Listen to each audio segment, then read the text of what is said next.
Capítulo 10. Exploradores o exploradores. Por afuera. Desde mi llegada a Nueva York en junio de 1927, mis relaciones con la sociedad de la Torre del Vigía habían dejado de ser lo que antes era cuando yo entré por sus pórticos 3 años antes, abrigando ensueños y esperanza. Lo que me importaba ahora era, ante todo, traer a mis padres de Alemania, porque presentí que allí las cosas iban de mal en peor. En el tiempo de ajuste del 1927 al 1931, yo veía las cosas de afuera para adentro, cuando antes todo había sido a la viceversa.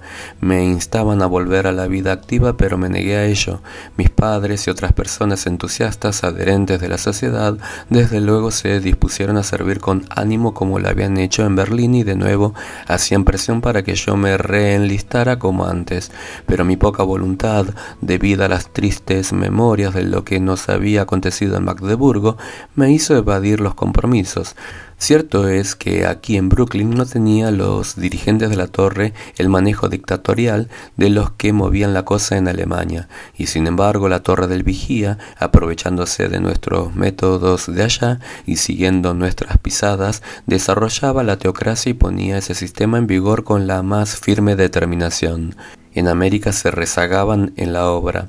Yo observaba las cosas desinteresadamente, pero pude notar desde luego que aquí todo caminaba más despacio. En lo que se refiere a publicaciones, Alemania era 1000 veces superior.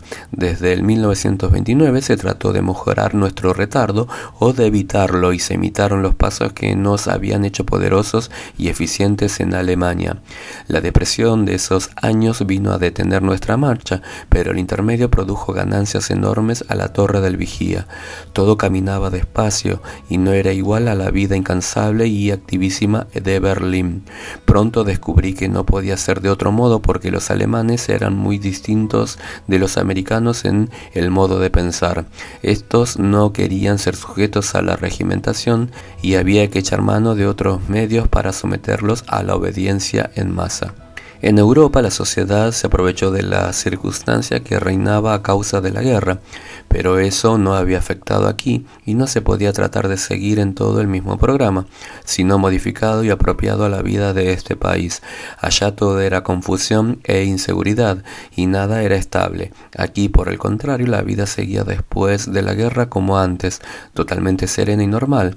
No se desanimaron por eso, prepararon a ciertos líderes para una acción futura, cuando pudieran impulsar el movimiento sin temor de fracasar.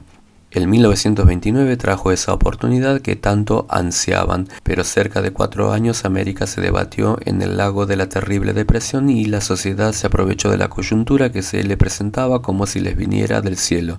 Decían, por supuesto, que la tal depresión era otra señal evidente de que el fin del mundo estaba cerca.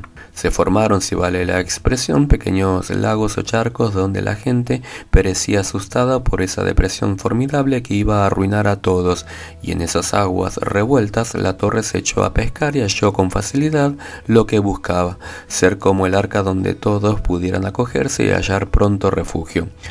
Yo me asocié a ellos. Russell había tenido colportores, pero ahora se formó un grupo de comandos a los cuales llamaba Scouts y Exploradores. Estos vinieron a ser las tropas escogidas del juez Rutherford en el terreno espiritual. Siempre se mostró con ellos. Les regalaba libros para que los vendiesen y se comprasen zapatos para estar bien calzados sobre esta tierra. Todo se parecía más y más a la obra de Alemania. Mi padre en 1930 fue hecho un explorador. Las filas se aumentaban con nuevos reclutas que venían en número considerable, y al fin yo mismo, después de resistir por 2 largos años, fui convencido a unirme al movimiento en cuerpo y alma, lo cual hice en el 1931. Los exploradores iban en sus fotingos, a los cuales añadían un carro remolcado o tráiler, donde llevaban sus libros para circularlos. A mí me tocó con mi Ford al estado de Georgia. La caridad de la torre. No se pierda de vista que el afán de la sociedad es de establecer un nuevo mundo o una organización mundial bajo la teocracia de la Torre del Vigía. En esa virtud no puede ocuparse de hacer caridad a nadie. Tuercen las palabras del Señor, me dijo, deja que los muertos entierren a sus muertos. Lucas capítulo 9 versículo 60, y condenan las caridades organizadas de la cristiandad, que comparan con los fariseos y los escribas hipócritas de los días del Salvador aquí en la tierra. Mateo capítulo 23 versículos 27 al 29. Con esos ataques furibundos ellos se escudan para disimular su total falta de obras de caridad en su sistema, y sin embargo afirman que ellos practican la caridad, y esto es cierto a su manera. ¿En qué consiste esa caridad? Pues en ir de casa en casa, en llevar a las gentes a las salas del reino y venderles sus revistas y libritos. A eso, caros lectores, ellos llaman actos de caridad. Esta es a todas luces la mayor hipocresía. Se paran en las esquinas de las calles para ser vistos de los hombres, dan cuenta de las horas empleadas en el trabajo y rinden informes minuciosos de visitas y del número de gentes llevadas a las salas del reino, y todos esperan ser promovidos en pago de tan buenas obras de caridad y ser llamados siervos fieles. Yo soy un buen vendedor y pronto tenía en mi grupo 2 automóviles con sus carros remolcados llenos de nuestra literatura.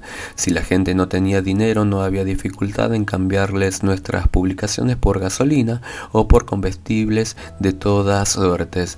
La ganancia era abundante, a veces acumulábamos sacos de nueces, cajas de huevos y muchos otros productos que llevábamos a vender en las ciudades grandes en los sábados. Nos acontecían muchos percances, pero de todos salíamos airosos y con buenas ganancias. Una vez en Maryland, un árbol fue derribado por la tormenta y aunque escapamos con vida, nuestro coche remolcado quedó hecho trizas y se perdió nuestra mercancía casi totalmente. Había un hombre que era dueño de una estación de gasolina y teníamos miedo de pedirle ayuda porque era de fuerte genio y odiaba que los testigos de Jehová le hablasen o que se acercaran a su puerta. Pero no había más a dónde ir y para nuestra sorpresa nos recibió con amabilidad por lo que sufrimos en la tormenta. Nos dio de balde el uso de su estación de gasolina que se hallaba desocupada en ese tiempo. Hicimos fuertes gastos, pero mi padre compuso el tráiler y mi hermano y yo salíamos entre tanto a vender los libritos que nos habían quedado. Cuando salimos de allí nos sobraban $90 y en vez de estar agradecidos de aquellos buenos cristianos que se compadecieron de nuestra desgracia y nos ayudaron tan libremente, los considerábamos como bobalicones o egipcios a los cuales habíamos despojado de sus bienes, según lo enseña la Sociedad de la Torre del Vigía, citando Éxodo capítulo 11 versículo 2. Cesan los exploradores. Yo iba de mal en peor, ayudé en Alemania, me zafé al llegar a América, volví a entrar en el grupo de exploradores. Estos cesaron al acabarse la depresión y yo parecía estar hecho para rendirme a todo secundado el movimiento de la teocracia. Las entradas ya no eran tan abundantes como era de desearse y veíamos que era cierto lo que dijo Lincoln, que se puede engañar a alguna gente todo el tiempo y a toda la gente por algún tiempo, pero que es imposible engañar a toda la gente todo el tiempo. Vimos con desmayo que la gente sencilla de las secciones rurales comenzaron a darse cuenta de nuestra doblez. En los libritos atacábamos su religión y su doctrina y desde luego se negaron a seguir teniendo interés en nuestra literatura. Había algunos que permanecieron amigables y estos nos ayudaron no poco, aunque era una insignificante minoría y no bastaban a cubrir los gastos de nuestra labor. Anotamos cuidadosamente sus nombres y vinieron a sernos útiles durante la Segunda Guerra Mundial. En ese tiempo la Torre estableció más de 1000 compañías de los Testigos de Jehová en aquellas regiones. Al fin fue en la Convención de Columbus, Ohio, en 1937, cuando el juez los apartó de su lado y vinieron a quedar sin ocupación. Empezó a notarse que la venta de libritos no daba grandes sumas de dinero y era preciso echar mano de otras agencias para conseguirlo. Nos hicimos pasar como mártires que sufríamos dura persecución y el dinero empezó a llegar en abundancia. Nos ocuparemos de esto en otro capítulo. Desarrollos doctrinales. Los americanos se oponen a ser regimentados, al contrario de los alemanes que se someten al que los domina. Por tanto, aquí deberían seguir otros métodos distintos y más útiles para llegar al objetivo. Dice en 2 de Pedro, capítulo 2, versículos 2 y 3, que muchos seguirán sus disoluciones, por los cuales el camino de la verdad es blasfemado, y por avaricia harán mercadería de vosotros con palabras fingidas. Nótese que Pedro habla aquí de esos movimientos que desacreditan la verdad y sirven de tropiezo a muchos. Sintiendo la necesidad de apartarse de las Escrituras y abandonar el estudio de ellas, inventaron algunas generalidades o verdades a medias, y las llaman nuevas verdades, y así son merecedores de esa acusación que escribió contra ellos el apóstol Pedro. A ese conjunto de doctrinas de ellos lo han llamado el mensaje del reino, y con estos libros sustituyen la palabra de Dios. Sin las publicaciones de la sociedad, los testigos de Jehová pronto quedarían en nada. Están alimentados y sostenidos con el engaño, y no sabrían entender ni estudiar la Biblia porque no tienen sus sentidos ejercitados para escudriñarla. Su libro Gobierno de 1928 tiene palabras fingidas y falsas, y se publicó con la mira de preparar el terreno para la dictadura de la teocracia.